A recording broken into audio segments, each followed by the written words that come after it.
10 मिनिटांमध्ये बनवा साधी आणि सोपी रव्याची बर्फी। एक नंबर बनते आणि खूपच सोपी आहे बरं।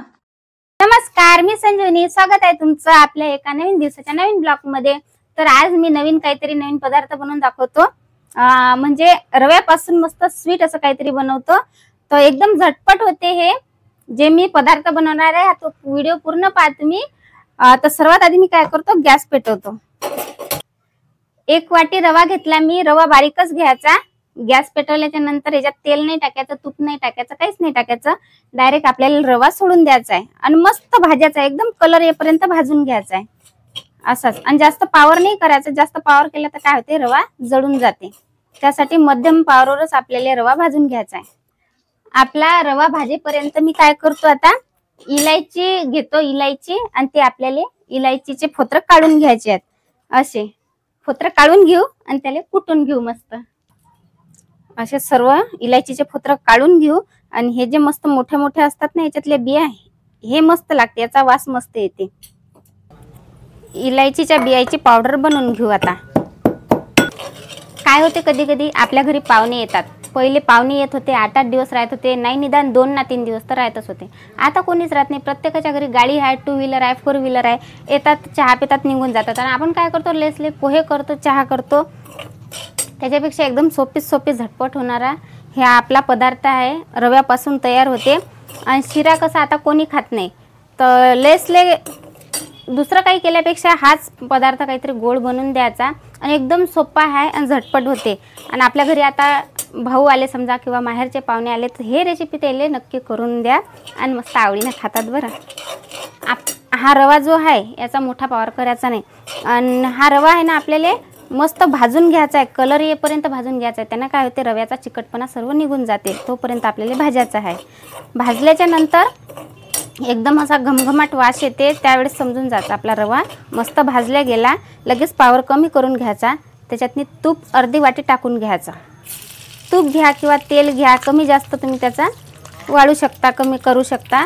तर त्यासाठी मी अर्धी वाटी तूप घेतलं आणि फिरून घेऊ मस्त। तोपर्यंत खोबरं असं खिसून घेऊ। तुमच्याजवळ जर खोबरं खिस असला तर तुम्ही खोबरं खिस पण वापरू शकता। आणि तुम्हाला समजा हा पदार्थ बनवायच्या आधी जर समजा तुम्हाला तयारी करून घ्यायची असली तर खोबरं खिस आधीच तुम्ही खिसू शकता।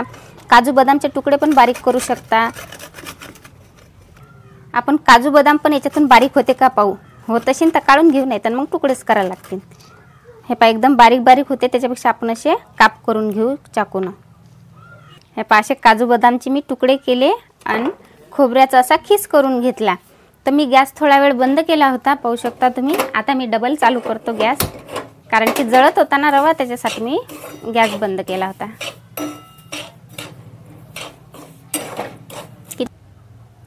फक्त आपल्याला एवढं लक्ष ठेवायचं आहे की रवा जास्त जळू नाही द्यायचा आपल्याला, नाहीतर मग एकदम काळसर बर्फी होते आपली। त्यासाठी थोडासा पावर करून भाजून घ्यायचा आहे आपल्याला। मस्त वास येतो रव्याचा, पा असा मस्त वास येऊ राहिला। आहा, रव्याचा मस्त कलर बदलल्याच्या नंतर आपल्याला 1 वाटी साखर घ्यायची आहे। 1 वाटी घ्या किंवा पाऊण वाटी घ्या, तुम्हाला समजा साखर किती गोड किती पाहिजे हे तुमच्यावर अवलंबून असते। मी 1 वाटी रवा घेतला, 1 वाटी रव्यासाठी मी 1 वाटी साखर घेतली आणि अर्धी वाटी तूप घेतलं। आता मिक्स करून घेऊ मस्त। साखरले कसं पाणी सुटते, याच्यातलं पाणी थोड्यासारखं आटू द्यायचं आहे आपल्याला। चला आपली साखर मुरेपर्यंत काय करू, आपण पाणी गरम करायला ठेवू, कारण की आपल्याला बर्फीसाठी गरमच पाणी लागणार आहे। तर 1 वाटी रव्यासाठी मी 2 वाटी पाणी वापरलं, पाहू शकता तुम्ही। मोजून 2च वाटी घ्यायचं आहे आपल्याला, शिल्लक नाही घ्यायचं। आता कोमट करू मस्त। आपला शिरा म्हणतो, रवा पण मस्त भाजला गेलेला आहे। आता टाकून आपण याच्यातनी खोबरं खिस केलं होतं ना आपण, ते टाकून घेऊ। आणखीन काजू बदामचे तुकडे पण टाकून घेऊ, नाही टाकलं तरी पण चालते, खोबरं खिस असलं ते टाकलं तर चालते। पण यानं कशी चव मस्त लागते, त्याच्यासाठी आपल्याला वापरास लागते। बर्फीची चव या काजू बदामनं मस्त चांगली येते। पाणी पण मस्त आपली उकळी आली पाण्याला। आता गॅस बंद करू।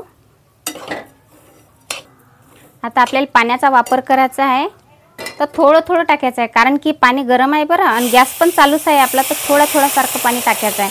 आणि पाण्याची वाफ एकदम गरम लागते, त्यासाठी थोडंसं दूर उभं राहायचं आहे आपल्याला, नाहीतर वाफ पूर्ण तोंडावर येते, हातावर येते. आणि तुम्हाला चम्मच मोठाच घ्या थोडासा, कारण की हातावर वाफ येते गरम पाण्याची, त्याच्यासाठी म्हटलं. थोडं पाणी करून आपल्याला टाकायचं आहे, एक सर्व असं एकत्र नाही टाकून घ्यायचं आहे. मी जशी थोडं टाकू राहील ना, कारण की कधी कधी काय होते रव्याला पाणी कमी जास्त होऊ शकते, त्यासाठी थोडंच वापरून घ्यायचं आहे आपल्याला. हे पाय असं आणि नंतर फिरून घेऊ. असंच मिश्रण जर असं घटघट होत आलं की आणखी त्यात पाणी टाकून घ्यायचं. बर्फीसाठी कसं आपल्याला जास्त पातळ पण नाही लागत आणि जास्त घट पण नाही लागत. आणखीन फिरून घ्यायचं एक वेळ. आता हे थोडंसं पाणी उरलं होतं ते पण टाकून घेऊ. परफेक्ट मिश्रण झालं आहे आपलं, पाहू शकता तुम्ही. आता थोड्यासारखं आपल्याला पाणी आटूच द्यावं लागेल. बर्फीसाठी रव्याचं मिश्रण तयार आहे आपलं. आता काय करू आपण, याच्यावर इलायचीची पावडर जी आपण कुटली होती ना ती अशी टाकून घ्यायची. कधी पण इलायची पावडर कोणताही पदार्थ गोड बनवला ना तर इलायचीची पावडर आपल्याला शेवटी टाकायची आहे, कारण त्यानं काय होते मस्त वास येते, एकदम घमघम वास येते. नाहीतर मग आपण फोडणी देतो, काही बनवतो, आधीच इलायचीची पावडर टाकून देतो, नंतर फिरवतो, त्या वाफीने त्याचे वास सर्व चालला जाते. तर कधी पण शेवटूनच इलायचीची पावडर टाकायची. एक वेळ फिरून घेऊ, जेणेकरून आपली इलायचीची पावडर एकजीव झाली पाहिजे. त्यासाठी सर्व एकत्र करून मस्त मिक्स करून घ्यायचं. आपलं मिश्रण मस्त तयार झालं. आता गॅस बंद करू. आपल्याला गरमच वडी बनवायची आहे. त्यासाठी एक ताट घेऊ, प्लेट घेऊ, त्याच्यावर तेल लावून घेऊ. तुमच्याजवळ जर ब्रश असला तर तुम्ही ब्रशनं पण फिरू शकता. आणि अशीच प्लेट वापरायची आहे आपल्याला, जास्त काही खोल वापरायची नाही आहे, कारण की काप करता आले पाहिजे ना, त्यासाठी अशी उतयच प्लेट घ्यायची आहे. हा गरमच आपल्याला असं टाकून घ्यायचं आहे. नाही तर मग काय होते, थंड झालं की असं खळबळ होते, त्यासाठी आपल्याला गरमच वापरायचं आहे. हे असं सराट्यानं किंवा तुमच्याजवळ काही अशी असं लाकडाचं किंवा प्लास्टिकचं तर तुम्ही असं दाबू शकता, कारण की सध्या हे गरम आहे ना, त्यासाठी आपल्याला एखाद्या चम्मचनं किंवा सराट्यानंच दाबून घ्यावं लागेल हातानं. आणि एकसारखं करून घ्यायचं आहे बरं. हे असं असं सराट्यानं असा भार टाकून घ्यायचा याच्यावर. हे पाहू शकता तुम्ही. गरम असते ना, त्याच वेळेस त्याच्यातनी चिकटावा असते आणि चिपकून जाते, नाही तर भगर झाल्यासारखं होते. हे असं आता थंड होऊ देऊ 5 मिनटं. चला आता मस्त थंड पण झाला. आता याच्या बर्फी करून घेऊ. काय करायचं, असं सराट्यानं कापायचं, असं अल्लादी. त्यानं काय होते, याच्यातनी जे असे काजू बदाम असतात ना हे आपले, तर हे तुटत नाहीत. असे आरामशीर काप करून घ्यायचे. तसे तर ते चाकूनही होतात एकापरी केले तर, पण आपल्याला चाकून नाही करायचे, असे सराट्यानंच करून घ्यायच्यात. असे अल्लादी करून घ्यायचे. पाहू शकता तुम्ही. असे उभे काप केल्याच्या नंतर काय करायचं, आपल्याला तिरकस काप करायचे आहेत. असे एकदम आडवे नाहीत करायचे, असे तिरकस करायचे आहेत. पाहू शकता तुम्ही. हे अशा असा भाग करून घ्यायचा आहे आपल्याला. यानं काय होते, वडी एकच नंबर दिसते आपली.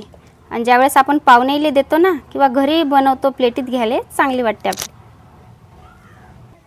एक वेळ चाकून असा हात मारून घ्यायचा. आपण सराट्यानं ज्यावेळेस कापतो ना, आता इलायचीची पावडर थोडी याच्यावर अशी टाकून घ्यायची. यानं काय होते, मस्त दिसते पण आणि एकदम चवदार पण लागते. सर्व बर्फीवर टाकून घ्यायचं असं थोडं. हे पाहू शकता. असेच आपल्याला बर्फी करायची आहे आणि त्याच्यावर थोडी अशी इलायचीची पावडर टाकायची आहे. तर चला तुम्हाला काढून पण दाखवतो मी आता. हे चाकूच्या साहित्यानं किती अल्लादी निघते, पाहू शकता तुम्ही. निघाली ना मस्त. जेवढी थंडी झाली ना तेवढी एकदम फिट बर्फी होऊन जाते आपली, पाहू शकता तुम्ही.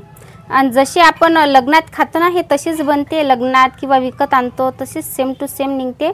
पण अजून ते थंड नाही झालं, त्याच्यानं ते खालून चिपकू राहिलं, पाहू शकता. थंड झालं ना की ते आपोआप पद्धतशीर निघते एकदम. तर अशाच सर्व काढून घेऊ आपण. हे पहा किती मस्त निघाली ना.